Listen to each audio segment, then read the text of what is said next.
الله الرحمن الرحيم وبه نستعين والصلاة والسلام على النبي الأمين محمد وآله وصحبه أجمعين أما بعد أعوذ بالله من الشيطان الرجيم بسم الله الرحمن الرحيم يرفع الله الذين آمنوا منكم والذين أوتوا العلم درجات صدق الله مولانا العظيم. لائق احترام علماء کرام، خاص طریقے پر ہمارے مخلص حضرت مولانا نور محمد صاحب، حضرت مولانا مفتی نور الاسلام صاحب، صاحب اعزاز حافظ عمار سلمہ کے والد جناب قاری شفیق صاحب، ان کے چچا حضرت مولانا رفیق احمد صاحب، چناول سے تشریف لائے ہوئے حضرت مولانا محسن صاحب، فیض پور سے تشریف لائے ہوئے مولانا نیاز صاحب اور حافظ انس صاحب، اور بھی علاقے کے فعال اور بافیض علماء کرام اور صاحب اعزاز حافظ سید عمار سلمہ اللہ، اور آپ تمام بھائیوں، پردہ نشین ماں اور بہنوں، مجھے بہت خوشی ہو رہی ہے کہ آپ سب آج کے اس اجلاس میں، جس کا ایک عنوان اصلاح معاشرہ ہے اور ایک عنوان اعزاز و استقبال ہے، بڑی تعداد میں ذوق و شوق کے ساتھ شامل ہیں۔ آپ کی یہ شرکت آپ کے جذبے اور شوق کی علامت ہے، اور علم سے اور دین سے آپ کی وابستگی کی پہچان ہے۔ اللہ تعالیٰ اس میں مزید برکت نصیب فرمائے۔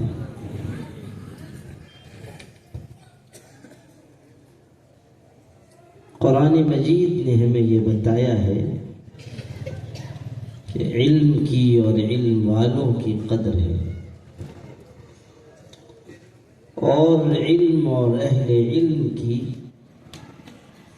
اللہ کی نگاہ میں اور اللہ کے پاک رسول صلی اللہ علیہ وسلم کی نگاہ میں بڑی منزلت ہے۔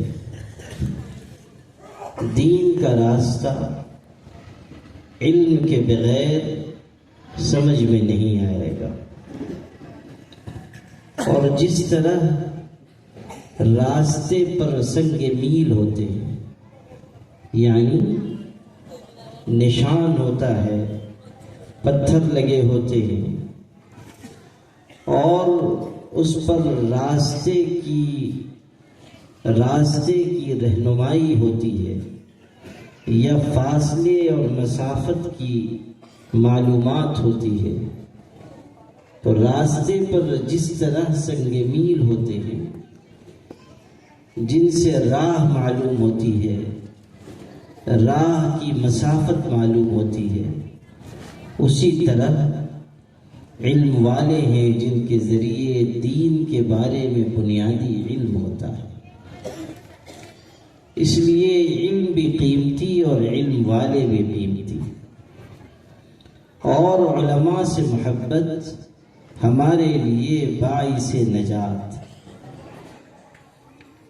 ہمیشہ یاد رکھیے، کسی عالم دین سے انسان محبت کرتا ہے تو دین کی نسبت کی وجہ سے کرتا ہے، اور کسی عالم سے اگر دوری رکھ رہا ہے تو یہ علامت ہے کہ اس کے دل میں ایمان کمزور ہو گیا ہے۔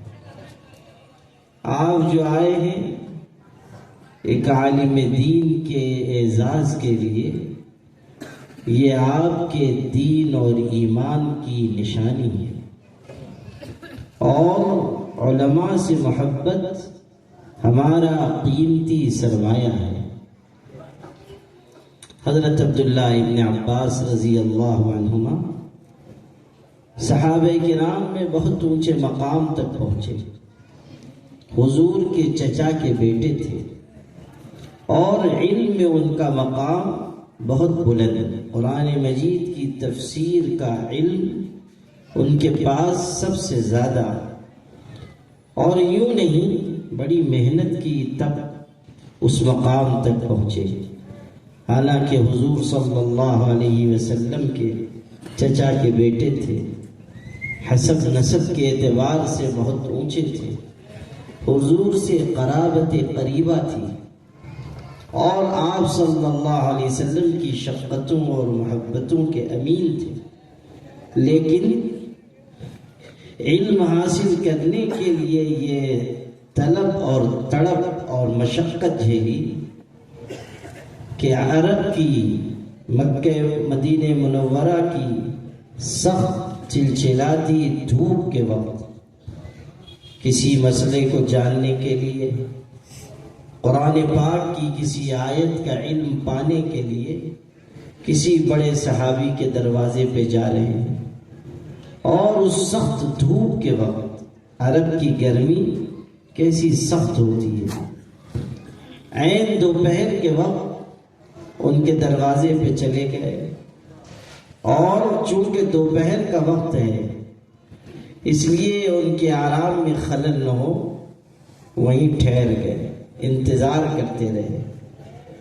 گرد اور دھول چہرے پہ آ رہی ہے، گرمی کی وجہ سے پسینہ بہہ رہا ہے، مشکل میں پریشانی میں پڑے ہیں، لیکن علم کا ایسا شوق کہ وہیں ٹھہرے رہے، یہاں تک کہ جب وہ صاحب حضور صلی اللہ علیہ وسلم کے صحابی نکلتے تو حضور صلی اللہ علیہ وسلم کے یہ چچا کے بیٹے آگے بڑھ کر ان سے ملتے اور بتاتے کہ میں یہ مسئلہ پوچھنے کے لیے آیا ہوں، یا قرآن مجید کی اس آیت کے بارے میں آپ سے معلوم کرنے کے لیے آیا ہوں۔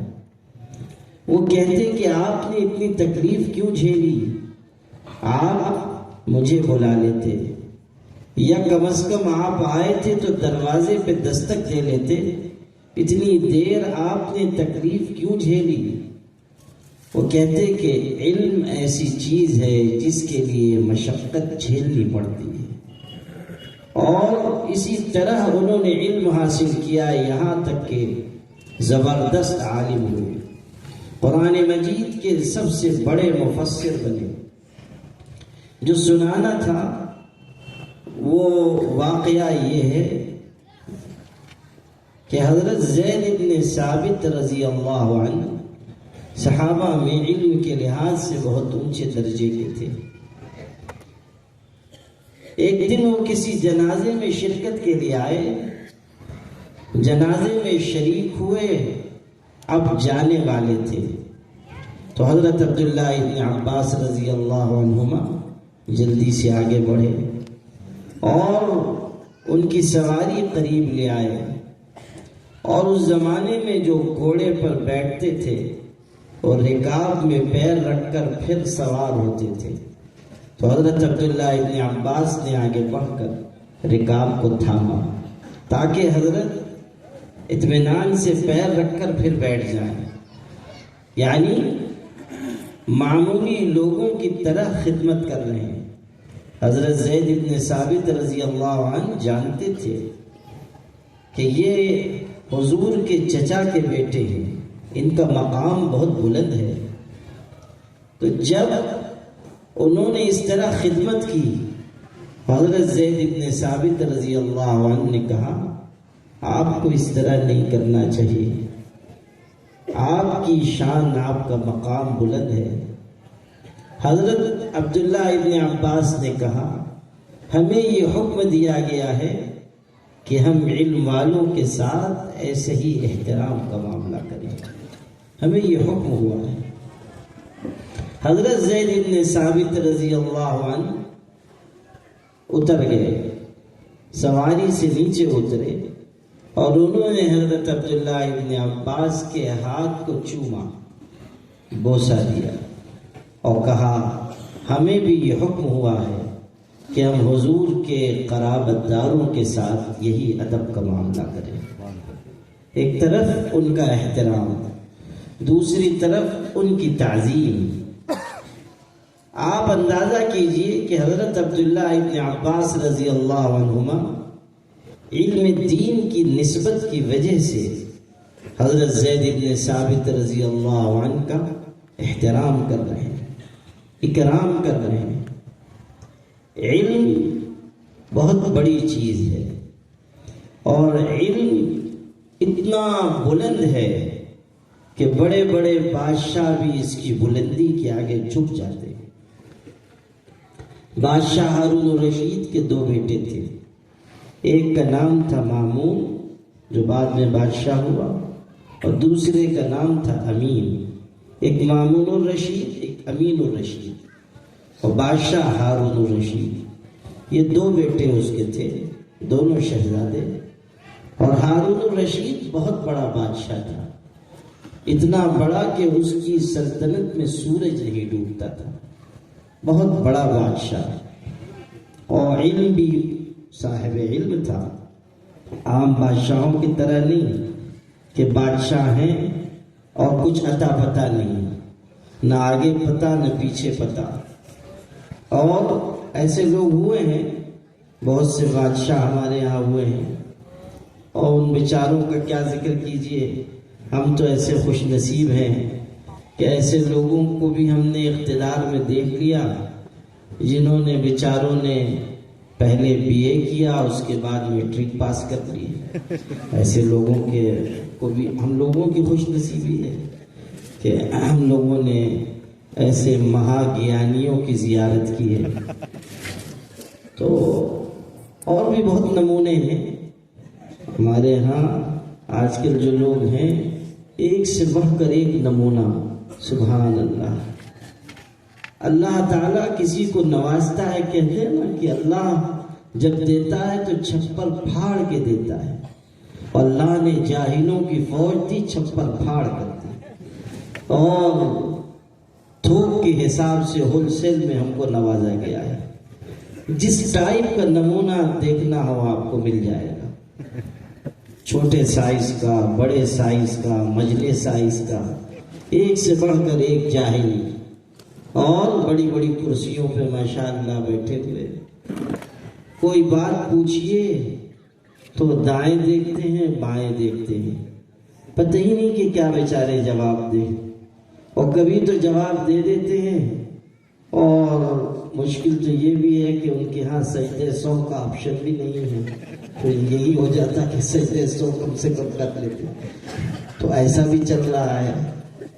اور جو فضیلت الشیخ ہیں ان کا حال تو آپ کو معلوم ہی ہے۔ تو اس لیے ہم مدرسے والوں کے ساتھ اللہ نے بڑی مہربانی کی ہے۔ مہربانی یہ کہ ہم لوگ پوری بات کہہ بھی جاتے ہیں، لوگ سمجھ بھی جاتے ہیں، اور نام لینے کی ضرورت بھی نہیں پڑتی ہے۔ ہم لوگوں کو پڑھایا جاتا ہے ما لم یسمى فاعلہ، تو ما لم یسمى فاعلہ ہم کو بہت زمانے تک ساتھ دیتا رہتا ہے۔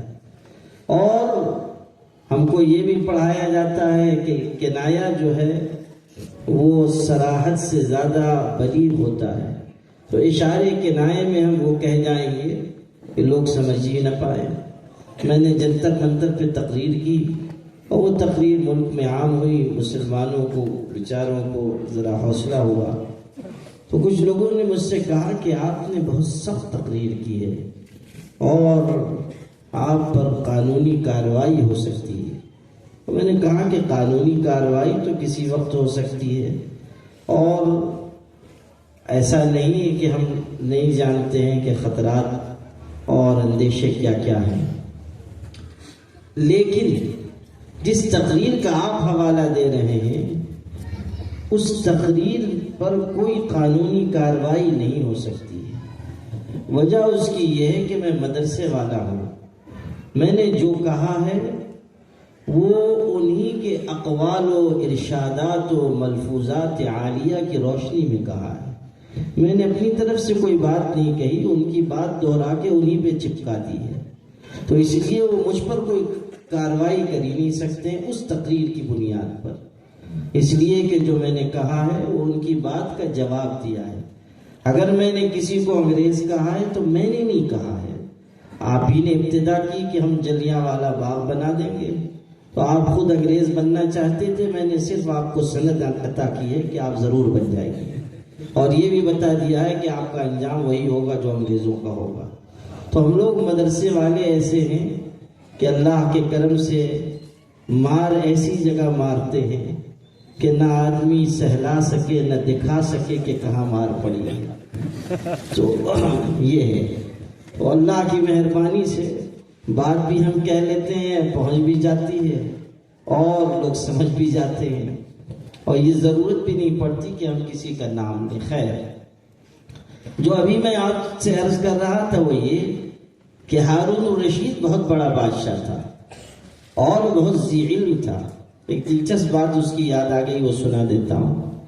وہ ایک صاحب اس کے ہاں گئے، چونکہ بہت بڑا بادشاہ تھا، تو جا کے کہنے لگے کہ بادشاہ سلامت، میں مسلمان ہوں، مومن ہوں، ہر شخص، ہر مومن کے دل میں تمنا ہوتی ہے کہ خانہ کعبہ کی زیارت کرے، حج کی سعادت حاصل کرے، اور میرے دل میں بھی بڑی تمنا ہے اور میں حاضر ہوا ہوں، آپ کچھ مدد کر دیجئے، میرے پاس اتنی استطاعت نہیں ہے کہ میں حج کے لیے جا سکوں، آپ کچھ مدد کر دیں، میں چلا جاؤں۔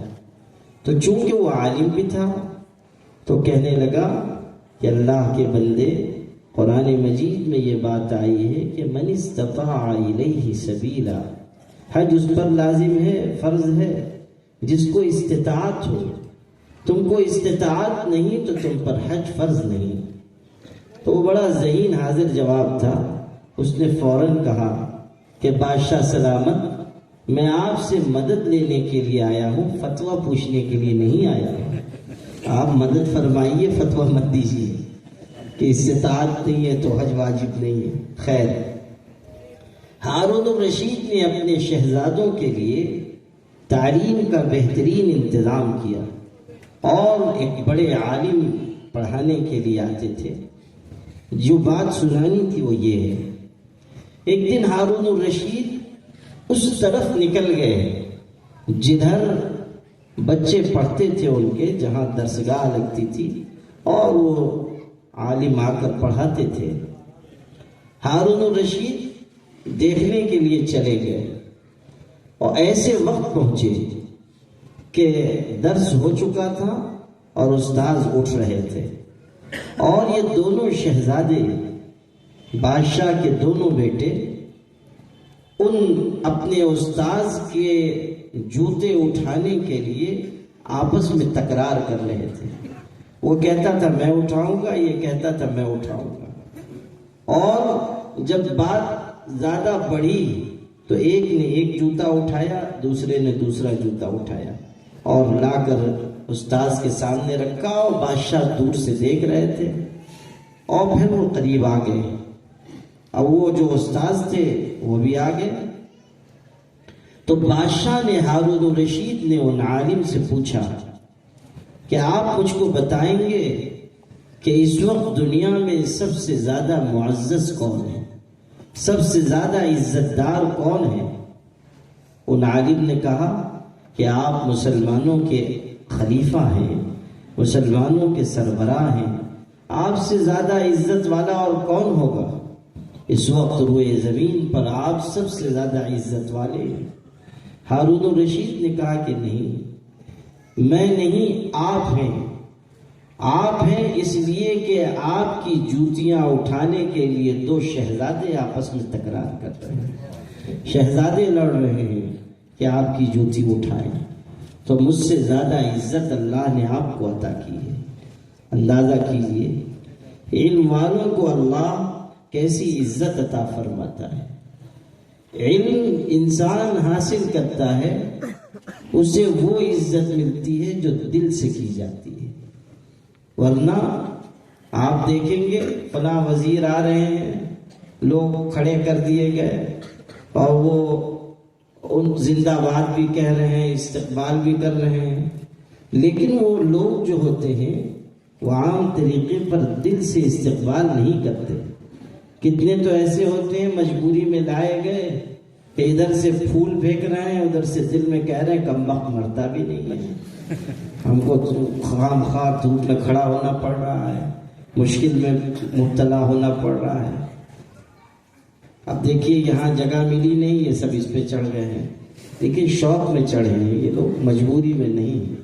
وہ کل پارلیمنٹ میں جو بحث ہوئی وقف ترمیمی بل کے سلسلے میں، تو اس میں وقف ترمیمی بل کا تو مسئلہ تھا، لیکن یہ مدعا بھی اٹھایا ایک صاحب نے کہ چین ہماری زمینوں پہ قبضہ کر رہا ہے، چینی فوج کئی ہزار کلومیٹر پر قابض ہو چکی ہے، اور بڑی زوردار بحثیں چل رہی ہیں، اخبارات میں آ رہی ہیں، لیکن وہ چینی فوج مجھ کو کہیں دکھ نہیں رہی تھی۔ مارول آ کے زیارت کا موقع مل گیا، جو چینی فوج ہماری ماشاءاللہ چھت کے اوپر فروکش ہے۔ جی ہاں، تو ہاں چلیے بیٹھ تو گئے آپ لوگ ماشاءاللہ۔ چچا آپ کیا کر رہے ہیں اس چینی فوج میں؟ معلوم ہوتا ہے آپ ہی امیر ہیں، ہاں امیر کارواں آپ ہی معلوم ہو رہے ہیں۔ تو مارول آنے کی کم سے کم اتنی برکت ہوئی کہ اس چینی فوج کی زیارت ہو گئی۔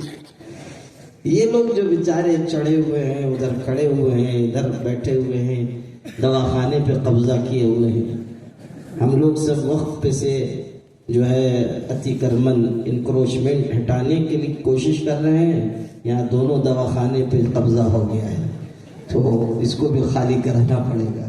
خیر، تو یہ جو سب آپ دیکھ رہے ہیں یہ کوئی مجبوری یا زبردستی نہیں ہے، یہ دل کا وہ شوق ہے جو علم اور اہل علم سے اللہ قائم کر دیتا ہے۔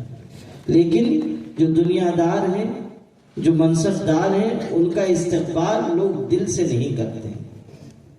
یہی ہارون الرشید ہے، اس کے بڑے بڑے محل مختلف علاقوں میں تھے، ظاہر ہے بہت بڑا بادشاہ تھا۔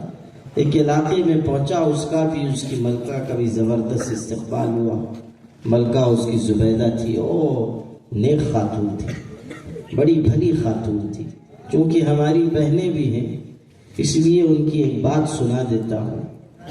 وہ بیچاری اتنی نیک خاتون تھی کہ اس نے اپنے زمانے میں اپنے علاقے سے لے کر مکہ مکرمہ تک، مدینہ منورہ تک نہر کھدوائی، اور اس زمانے میں لاکھوں روپے خرچ کیے، لاکھوں روپے، اور وہ نہر، اس کے آثار اب بھی قائم ہیں، اور برسوں میں وہ نہر بنی۔ چونکہ جو لوگ جاتے تھے حج عمرہ کے لیے، راستے میں پیاس کی شدت سے بہت سے لوگ مر جاتے تھے، پیاس کی شدت کی وجہ سے جان چلی جاتی تھی، تو انہوں نے پانی کا یہ نظم کرایا، اور برسوں میں وہ نہر بنی اور اس کے حسابات لکھے ہوئے لائے گئے۔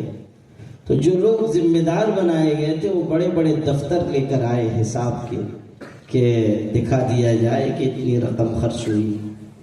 تو جب اس خاتون کے پاس وہ پیش کیا گیا، ہماری بہنیں اس بات کو سنیں کہ جب پیش کیا گیا حساب اور ملکہ سے کہا گیا کہ آپ حساب دیکھ لیں، تو اس خاتون نے کہا ترکنا الحساب لیوم الحساب، ہم نے حساب والے دن کے لیے چھوڑ دیا۔ ہم نے یہ جو عمل کیا ہے اس لیے نہیں کہ دنیا میں کوئی ہماری تعریف کرے، ہم کو جو لینا ہے ہم اللہ سے لیں گے، ہم نے جو لگایا ہے وہ اللہ کے لیے لگایا ہے۔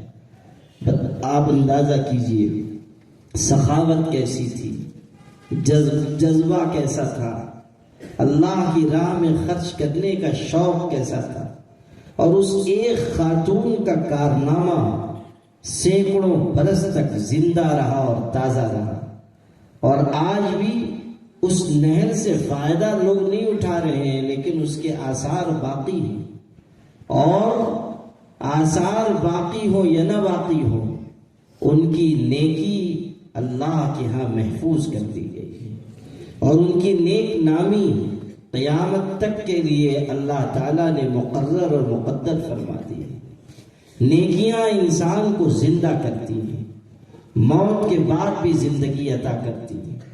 یاد رکھیے، انسان ایک تو اپنی عمر جیتا ہے اور مر جاتا ہے، لیکن کچھ انسان ایسے ہوتے ہیں کہ ایسے کارنامے وہ انجام دیتے ہیں کہ جو کارنامے ان کو ان کی موت کے سینکڑوں سال کے بعد بھی زندہ رکھتے ہیں۔ امام بخاری کو دنیا سے گئے ہوئے 1250 سال سے زیادہ ہو چکا، لیکن ان کا عظیم الشان کارنامہ جو بخاری شریف کی شکل میں ہمارے پاس ہے، آج تک ان کے نام کو زندہ رکھے ہوئے۔ میرے والد کہتے تھے کہ چاند سورج کی کرنیں جہاں تک پہنچتی ہیں، اللہ نے امام بخاری کا نام وہاں تک پہنچا دیا۔ یہ ان کے کارنامے کی برکت ہے، ان کے خلوص کی برکت ہے۔ خیر، سنا یہ رہا تھا کہ ہارون الرشید گئے، ملکہ بھی ساتھ تھی، اور چونکہ بادشاہ ہے تو استقبال ہوا اور بہت لوگ جمع ہوئے، ہو گیا استقبال، محل میں چلے گئے، چند دن گزر بھی گئے۔ ایک دن دیکھا کہ سارا شہر باہر کی طرف جا رہا ہے اور استقبال کسی کا کیا جا رہا ہے، اور تھوڑی دیر کے بعد لوگ حضرت عبداللہ ابن مبارک کو لے کر داخل ہوئے۔ حضرت عبداللہ ابن مبارک بہت بڑے محدث اور بزرگ، وہ سارا شہر ان کے استقبال کے لیے ٹوٹ پڑا، اور لوگ ان کے اوپر دیوانہ وار گر رہے ہیں اور ان کے اعزاز و استقبال میں بچھے جا رہے ہیں، اور ان کو لے کر جو آئے ہزاروں لوگ، تو اچانک ان کو چھینک آئی، حضرت عبداللہ ابن مبارک کو چھینک آئی، انہوں نے کہا الحمدللہ۔ تو لوگوں نے جواب دیا، اتنا بڑا مجمع تھا کہ سارا شہر گونج اٹھا، یرحمک اللہ جو کہا سارا شہر گونج اٹھا۔ اندازہ کیجئے، وہ جو بادشاہ اور ملکہ بیٹھے ہوئے تھے محل میں، اپنے محل کے جھروکے سے دیکھ رہے تھے، اور جو تعظیم دیکھی، استقبال کا جو منظر دیکھا، چند دن پہلے ان کا بھی استقبال ہوا تھا، اب یہ استقبال دیکھا، تو ملکہ زبیدہ کی زبان سے بے اختیار یہ جملہ نکلا، قسم خدا کی بادشاہت تو یہ ہے، بادشاہت یہ ہے۔ علم والوں کو اللہ وہ عزت دیتا ہے جو بادشاہوں کو نصیب نہیں ہوتی۔ بڑے بڑے بادشاہ حاضری دیتے ہیں دروازے پہ۔ حضرت نظام الدین اولیاء رحمۃ اللہ علیہ کو بادشاہ وقت نے کہلوایا کہ میں آپ کی زیارت کا بہت مشتاق ہوں، اجازت دیجیے کہ حاضر ہوں۔ حضرت نے منع فرما دیا۔ بادشاہ نے پھر اصرار کیا، پھر انکار کر دیا۔ بادشاہ نے پھر تیسری مرتبہ اپنے خادم سے کہلوایا، حضرت نے فرمایا کہ بادشاہ سے کہہ دیں کہ فقیر کی خانقاہ کے 2 دروازے ہیں، اگر ایک سے بادشاہ داخل ہوگا دوسرے سے میں نکل جاؤں گا۔ اندازہ کیجیے، بے نیازی کی شان دیکھیے۔ امیر خسرو بادشاہ کے ہاں ملازم تھے، امیر خسرو بادشاہ کے ہاں ملازم تھے دربار میں، اور حضرت نظام الدین اولیاء کے چہیتے مرید تھے۔ حضرت نظام الدین اولیاء کو نہایت محبت تھی اپنے مرید سے، اور امیر خسرو بھی جان چھڑکتے تھے۔ حضرت نظام الدین یہاں تک کہتے تھے کہ شریعت میں اگر اجازت ہوتی تو میں وصیت کرتا کہ امیر خسرو کو میری قبر میں دفنا دیا جائے۔ اس درجے کی محبت تھی پیر اور مرید میں۔ اور حضرت امیر خسرو حضرت نظام الدین اولیاء پر دیوانہ وار فدا تھے، اور اسی لیے ان کو وہ مقام ملا کہ سبحان اللہ، مرشد سے محبت، مرشد پر اپنے آپ کو فنا کرنا بہت بڑی دولت ہے۔ یہ جو رسمی محبت آج کل کے مریدوں کو ہے، حلق کے اوپر کی محبت، یہ دور تک نہیں چلنے والی ہے۔ آج کل 21ویں صدی میں ماشاءاللہ ایسے ایسے مرید ہیں کہ سبحان اللہ، محبت رسمی نہ ہو، محبت حقیقی ہو، اور محبت میں شدت ہو، تب بات بنتی ہے۔ یوں رسمی محبت سے کام نہیں چلا کرتا۔ حضرت امیر خسرو کو جو مقام ملا مرشد سے محبت کے نتیجے میں ملا۔ حضرت امیر خسرو رحمۃ اللہ علیہ بادشاہ کے ہاں درباری شاعر تھے اور یہاں مرید تھے۔ بادشاہ نے جب یہ دیکھا کہ ملاقات کا موقع ہو نہیں رہا ہے تو یہ طے کیا کہ بغیر اطلاع کے اچانک چلا جاؤں گا اور جا کر ملاقات کر لوں گا اور زیارت کر لوں گا۔ امیر خسرو کو انہوں نے بتا دیا بادشاہ نے، اور یہ کہا کہ ہرگز حضرت کو بتانا نہیں، تم کو بتا رہا ہوں مگر حضرت کو نہیں بتانا، اور بس میں آ جاؤں گا، اچانک آؤں گا اور زیارت کر کے ملاقات کر کے چلا جاؤں گا، خبردار کہ حضرت کو بتانا نہیں۔ اب یہ کشمکش میں پڑ گئے۔ کشمکش یہ کہ اگر حضرت کو نہ بتاؤں اور یہ معلوم ہو گیا حضرت کو کہ مجھے پتا تھا تو ناراض ہو جائیں گے، اور اگر بادشاہ کی بات راز فاش کر دوں تو بادشاہ ناراض ہو جائے گا۔ کشمکش میں پڑ گئے، لیکن بالآخر انہوں نے حضرت کو جا کر کہہ دیا کہ بادشاہ نے یہ بات طے کی ہے۔ حضرت خانقاہ چھوڑ کر چلے گئے، دوسری آبادی میں چلے گئے، اور بادشاہ کو پتہ چل گیا کہ امیر خسرو نے بات بتا دی ہے۔ بادشاہ ناراض ہوا اور طلب کیا، اور حضرت امیر خسرو سے کہا کہ تم کو میں نے کہا تھا کہ حضرت کو خبر نہ ہونے دینا، تم نے میرا راز نہیں رکھا۔ امیر خسرو نے کتنا خوبصورت جواب دیا، فرمایا بادشاہ سلامت، آپ کے راز کو فاش کر دینے میں جان کا خطرہ تھا، لیکن حضرت سے بات چھپانے میں ایمان کا خطرہ تھا، اس لیے میں نے جان کے خطرے کو ترجیح دی ایمان کے خطرے پر۔ آپ جو سزا دینا چاہیں مجھے منظور، لیکن حضرت سے بات میں چھپا نہیں سکتا تھا، وہاں ایمان کا خطرہ تھا۔ سبحان اللہ! انداز بھی دیکھیے، بات کی گہرائی دیکھیے، اور حضرت نظام الدین اولیاء سے محبت کا اور ان سے تعلق کا اندازہ لگائیے۔ یہ محبت بہت بڑی چیز ہے۔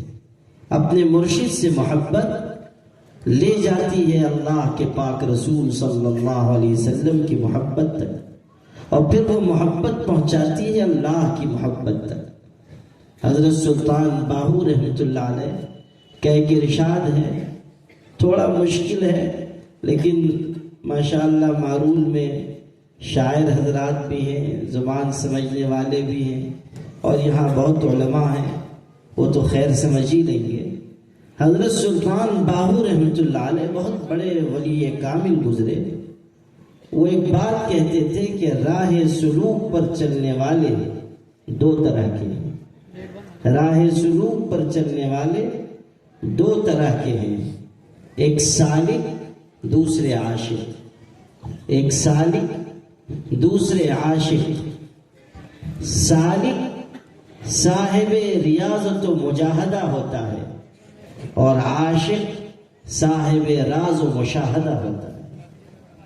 سالک صاحب ریاضت و مجاہدہ ہوتا ہے، اور عاشق یعنی چاہنے والا صاحب راز و مشاہدہ ہوتا ہے۔ جہاں جا کر سالک کی انتہا ہوتی ہے وہاں سے عاشق کی ابتدا ہوتی ہے، اور یہ اس لیے ہے کہ سالک کی خوراک ذکر مجاہدہ ہے اور اس کی نیند مشاہدہ ہے۔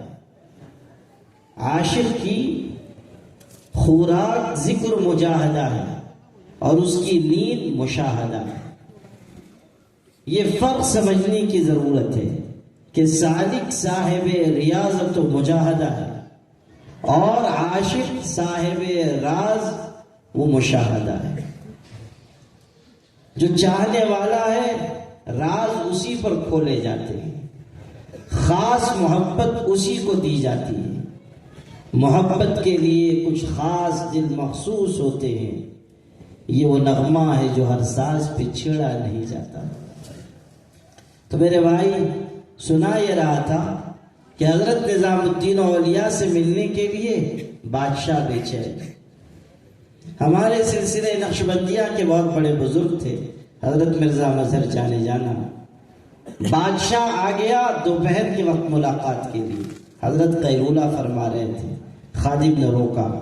بادشاہ غصے میں آ گیا، کہنے لگا ہم کو جانتے نہیں ہو، ہم بادشاہ ہیں۔ اور اس خادم نے کہا، اچھا پختہ خادم رہا ہوگا پکا، اس نے کہا آپ بادشاہ دلی کے ہیں، اس خانقاہ کے بادشاہ نہیں ہیں، یہاں حضرت کا حکم چلے گا، یہیں رہیے۔ اس نے کہا، اس ذرا آواز بلند ہو گئی، تکرار ہونے لگی، تو حضرت کی نیند کھل گئی۔ اندر سے پوچھا کون ہے؟ خادم نے کہا بادشاہ آئے ہوئے ہیں۔ کہا آنے دو۔ یہ گیا تو ویسے ہی ذرا غصے میں تھا، تو اندر داخل ہوا تو فارسی کا ایک مصرع پڑھا، کہنے لگا درے درویش را دربان نوایت، کہ فقیر کے دروازے پہ دربان اچھا نہیں لگتا، یعنی یہ جو آپ نے چوکیدار کھڑا کر رکھا ہے، فقیر اور درویش کے دروازے پہ یہ ٹھیک نہیں لگتا ہے۔ دربان ہو امیر کے دروازے پہ، بادشاہ کے دروازے پہ تو ٹھیک، لیکن فقیر کے دروازے پہ دربان کی، چوکیدار کی کیا ضرورت؟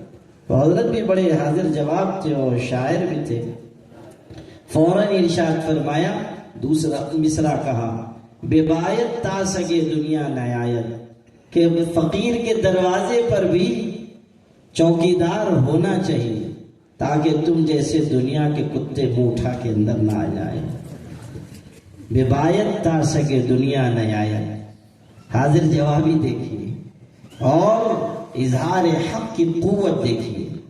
جب انسان کا دل اللہ سے جڑ جاتا ہے تو پھر اس کی نگاہ میں بادشاہ اور رعایا اور سونا اور مٹی یکساں ہو جاتے ہیں، وہ لوگوں سے مرعوب نہیں ہوتا ہے، اس لیے کہ اس کی نگاہ رازق و خالق حقیقی پر ہوتی ہے۔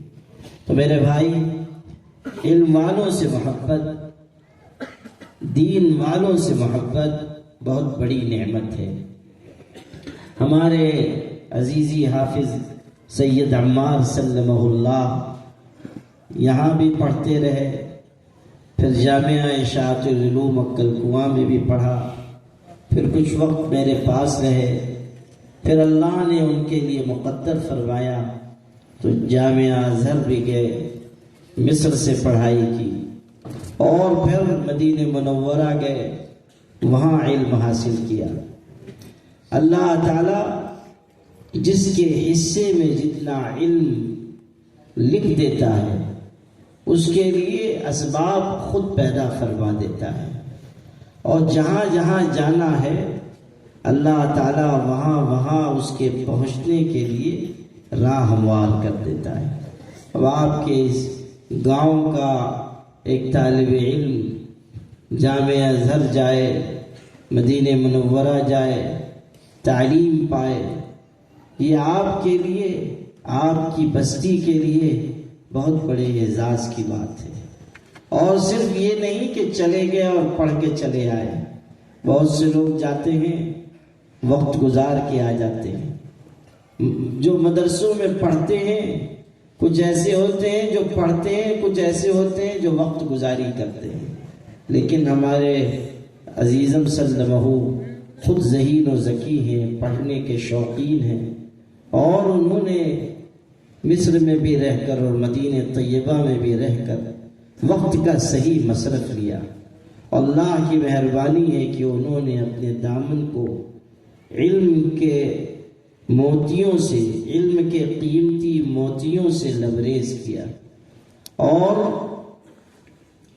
یہ بھی اللہ کی مہربانی ہے کہ علم پر عمل کا ذوق اللہ نے ان کو دیا۔ علم تنہا اگر عمل کے بغیر ہو وہ انسان کے لیے وبال ہے، علم کے ساتھ عمل ضروری ہے۔ اگر علم ہے عمل نہیں ہے تو ایسا ہے جیسے درخت ہے اور پھل نہیں ہے۔ انسان علم پر عمل کرے، جو جانتا ہے، جو سیکھ چکا ہے، اس کو زندگی میں لائے۔ تو آپ کے لیے یہ بڑی نعمت کی اور سعادت کی بات ہے کہ حافظ عمار سلمہ اللہ دین کا علم حاصل کرتے رہے، عمل کی راہ پر چلتے رہے، اور اللہ نے ان کو دنیا کے مختلف علاقوں میں طلب علم کے لیے پہنچایا، اور اب ماشاءاللہ پڑھ کر علم کے قیمتی موتی سمیٹ کر واپس آئے ہیں، اور آج آپ یہاں ان کا اعزاز کر رہے ہیں۔ اور جب وہ آئے تب بھی آپ لوگوں نے ماشاءاللہ اعزاز کیا، اور ایسا اعزاز کیا کہ الجزیرہ والوں کو بھی خبر شائع کرنی پڑی۔ مجھے تو یہ شبہ ہوا کہ الجزیرہ والے معرول کا ہجے لگاتے لگاتے ان کو شام ہو جائے گی، وہ بیچارے سمجھ ہی نہیں پائیں گے کہ گاؤں کا نام کیا ہے۔ اور آپ لوگوں نے ماشاءاللہ ان کی عزت افزائی کی، اور آپ کو کرنی چاہیے تھی۔ بس مجھ کو یہ خطرہ ہوا کہ بیچارے ویسے ہی ذرا نحیف و نزار ہیں، کہیں آپ لوگ ان کو گردن پہ سوار کر کے نیچے نہ پٹک دیں۔ معلوم کے لوگوں سے کچھ بعید نہیں ہے کہ وہ کب کیا کر گزریں گے جوش میں اور استقبال کرتے ہوئے، لیکن آپ لوگوں نے اس وقت بھی ان کا استقبال کیا۔ آج بھی اتنی بڑی تعداد میں یہاں جمع ہیں، استقبال کر رہے ہیں۔ اللہ آپ کے اس جذبے کو قبول فرمائے۔ انشاءاللہ آپ کی اس بستی کا نام حافظ عمار سلمہ اللہ کے ذریعے روشن ہوگا، اور صرف اس ملک میں نہیں دنیا میں روشن ہوگا انشاءاللہ، اور ان کے علم کی اور ان کے عمل کی خوشبو دیر تک اور دور تک پہنچتی رہے گی، اللہ نے چاہا۔ دو باتیں اور مختصر عرض کرتا ہوں۔ اصل میں مجھے مسلم پرسنل لا بورڈ کی میٹنگ میں شریک ہونا ہے، کچھ وقت زیادہ بھی ہو گیا، 10 بجے سے میٹنگ تھی، لیکن دو باتیں عرض کرنا ضروری سمجھتا ہوں۔ پہلی بات یہ کہ ملک کے جو اس وقت حالات ہیں اس میں سمجھداری کی اور جذباتیت سے الگ ہو کر حکمت و تدبیر کے ساتھ آگے بڑھ کر کوشش کرنے کی ضرورت ہے۔ یاد رکھیے، زندہ قومیں وہ ہوتی ہیں جو مشکل حالات میں بھی ہمت کے ساتھ، حوصلے کے ساتھ آگے بڑھتی ہیں۔ اور یہ بھی ذہن میں رکھیے کہ قوموں پر ایسا وقت آتا ہے کہ انہیں کچھ قربانی دینی پڑتی ہے، اور اس کے لیے آپ کو تیار رہنا چاہیے، اور اپنے حقوق کے حصول کے لیے اپنے اندر جذبہ پیدا کرنا چاہیے۔ دنیا کا نظام اللہ نے ایسا بنایا ہے کہ یہاں بن مانگے بھیک بھی نہیں ملتی، حق ملنے کی بات تو بہت دور کی ہے۔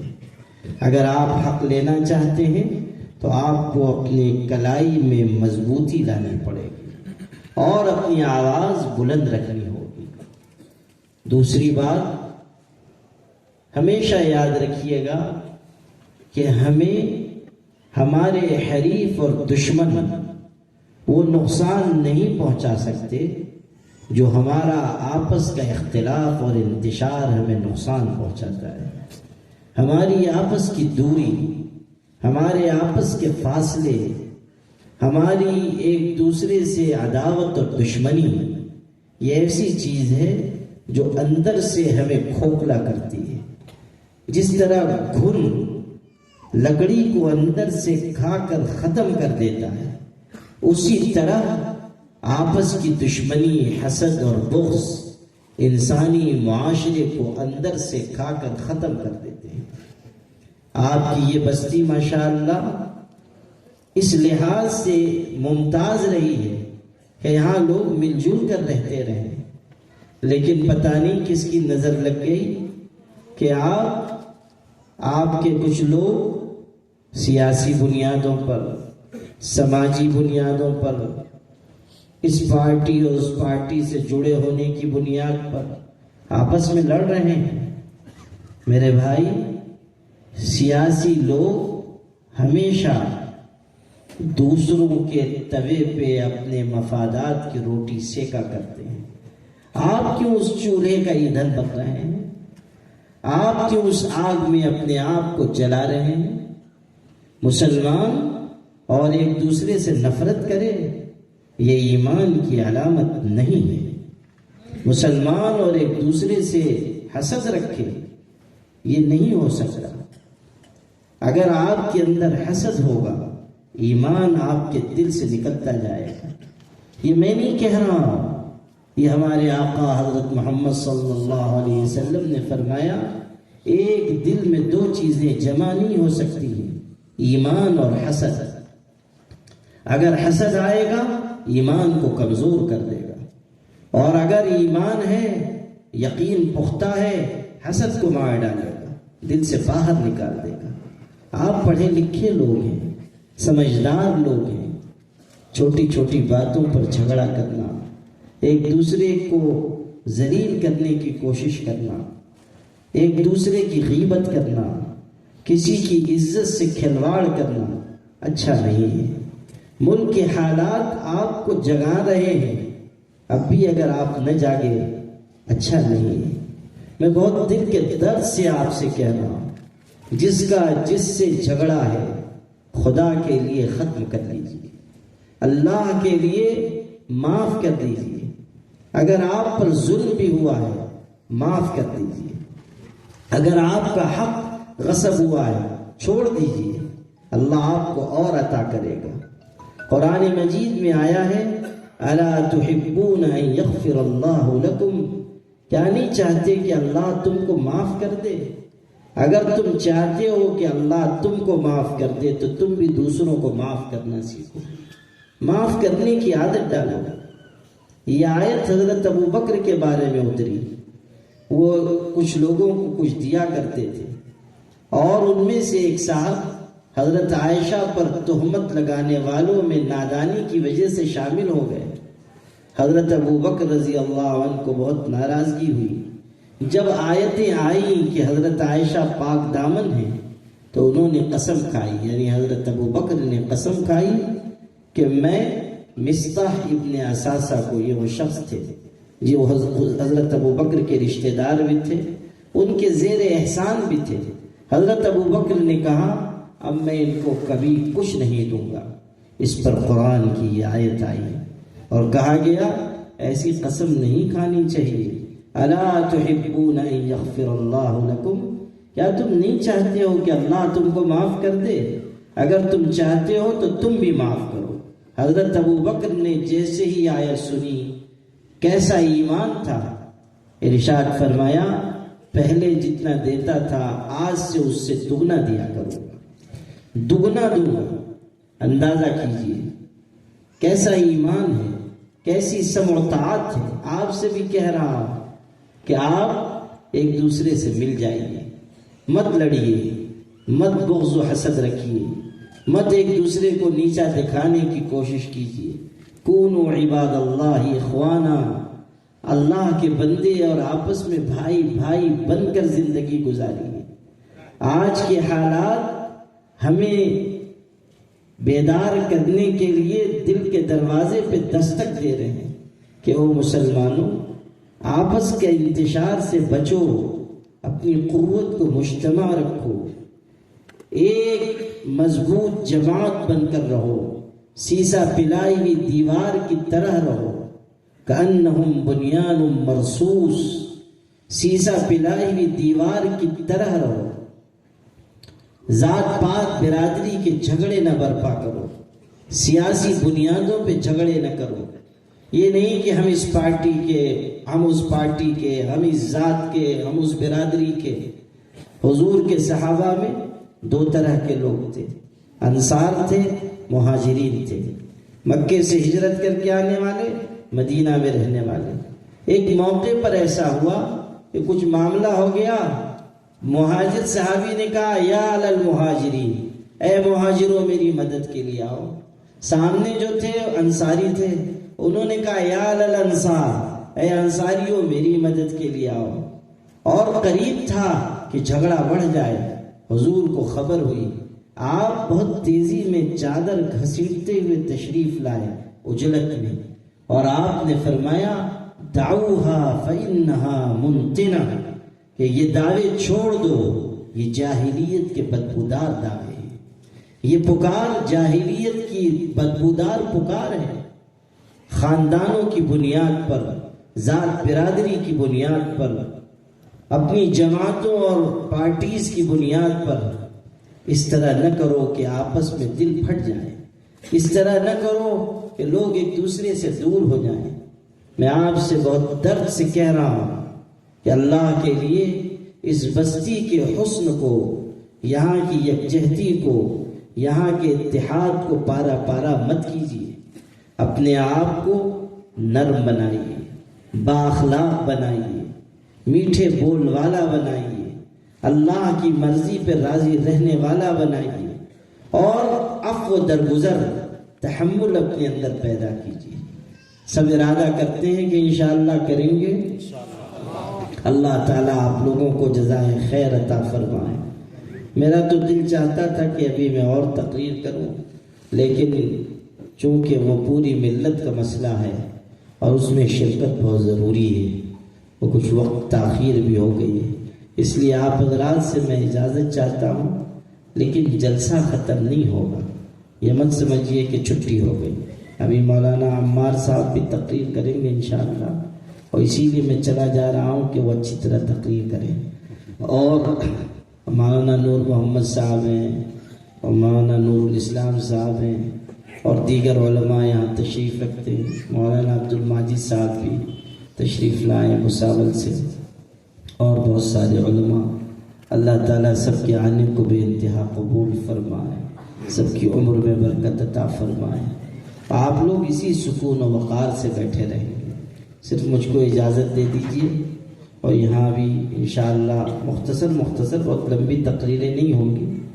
آپ اور ایسا اچھا کچھ ہوئی بھی تو آپ لوگوں کو تو عادت ہے ماشاءاللہ 2 بجے تک مشاعرے میں بیٹھنے کی، تو اس لیے تھوڑی تقریر سنیے بھی، اور اگر آپ بیچ میں بور ہونے لگیں گے تو آپ کے یہاں شاعر حضرات تو ماشاءاللہ موجود ہے ہی، ایک آدھ کو بلا لیں گے اسٹیج پہ، تو اس کے بعد انشاءاللہ پھر آخر میں صاحب اعزاز کے تاثرات ہوں گے، اور اس کے بعد دعا ہوگی، اس پر مجلس مکمل ہوگی انشاءاللہ۔ تو آپ حضرات اسی طرح بیٹھے رہیں۔ میں حافظ عمار سلمہ اللہ کو مبارکباد اور تہنیت پیش کرتا ہوں۔